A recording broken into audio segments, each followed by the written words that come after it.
Leading an AI project can feel like you're navigating a massive storm without a compass. The potential is huge, absolutely, but so is the uncertainty. So how do you actually steer these things to success? Well, we're about to give you that map. This is a high-level review of a really comprehensive course on AI project management.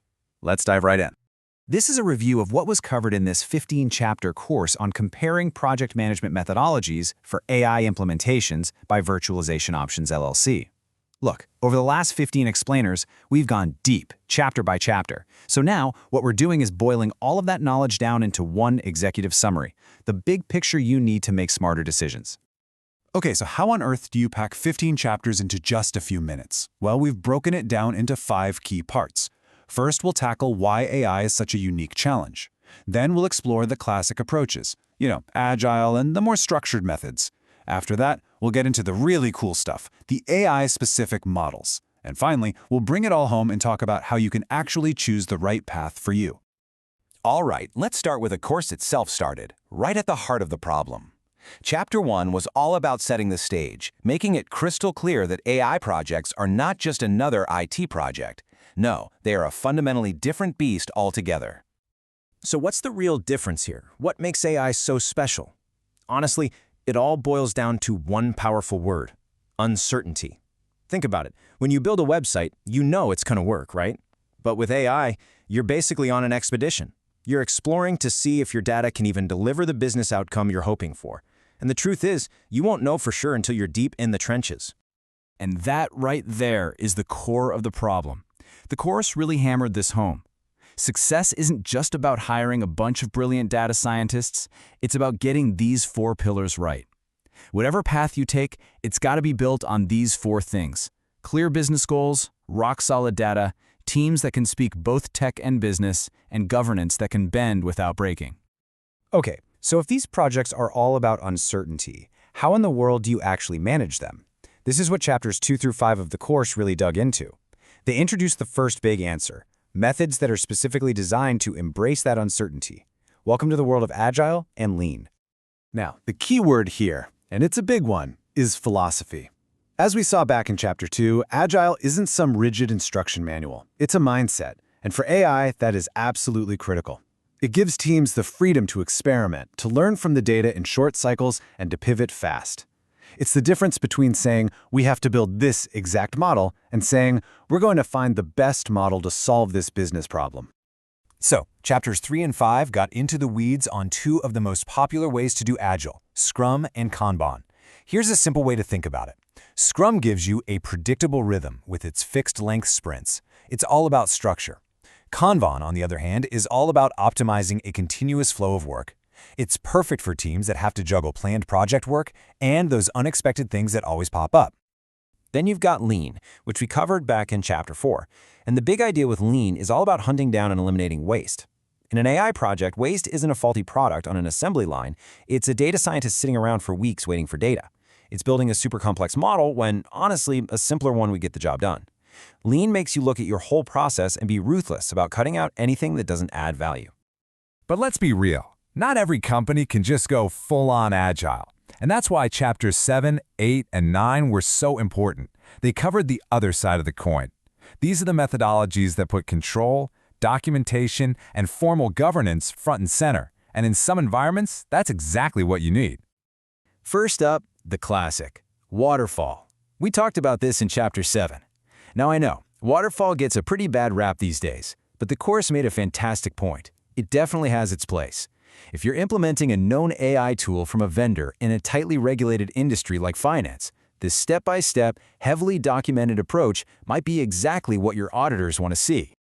Next, in Chapter 8, we looked at the PNBOK guide, which is basically the encyclopedia of project management.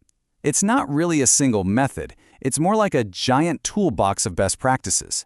The magic isn't in following it word for word, but in adapting its wisdom for AI. So risk management is no longer just about budgets, it's about the risk of your model just not working. It's a whole new ballgame.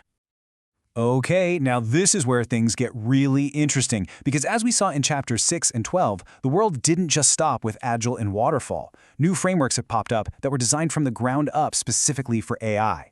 And we're also seeing these clever hybrid models that try to give you the best of both worlds. Chapter 6 introduced us to a methodology that is an absolute game changer for AI, CPM AI. I mean, just look at these phases. This is not generic project management. This is literally the DNA of an AI project. It's designed from the ground up to force those tough conversations early on, like, do we even have the right data, before anyone writes a single line of code. And this brings us to a super important point from Chapter 12. In the real world, nobody is a purist.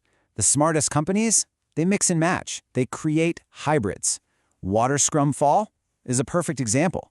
It's like having the strict governance of Waterfall at the beginning and the end, but with a fast, flexible, agile engine humming away right in the middle. All right, so we've looked at all these different models from over a dozen chapters. So the course then pivots to the multi-million-dollar question, how do you actually choose? And that's what the final stretch, chapters 13, 14, and 15, was all about, putting this knowledge into practice. So, what's the right answer? Well, the biggest takeaway from Chapter 13 is, there is no one-size-fits-all answer. It just doesn't exist. It all comes down to context. Are you exploring the unknown where uncertainty is high? You're probably leaning towards Agile. Or are you in a strict, regulated environment where you need an audit trail for everything? You're going to need some of that structured approach. And no matter what methodology you land on, Chapter 15 brought up some hard truths we just can't ignore. Just get a load of this number. It's probably one of the most important stats from the entire course. 67%. 67% of AI projects get delayed because of data quality issues. Let me say that again. This is not a technology problem. It's a management problem, and it shows the data readiness is everything. And if you look at these common pitfalls, a pattern starts to emerge, right? What's the common thread here? None of these are failures of data science. They are all failures of project management.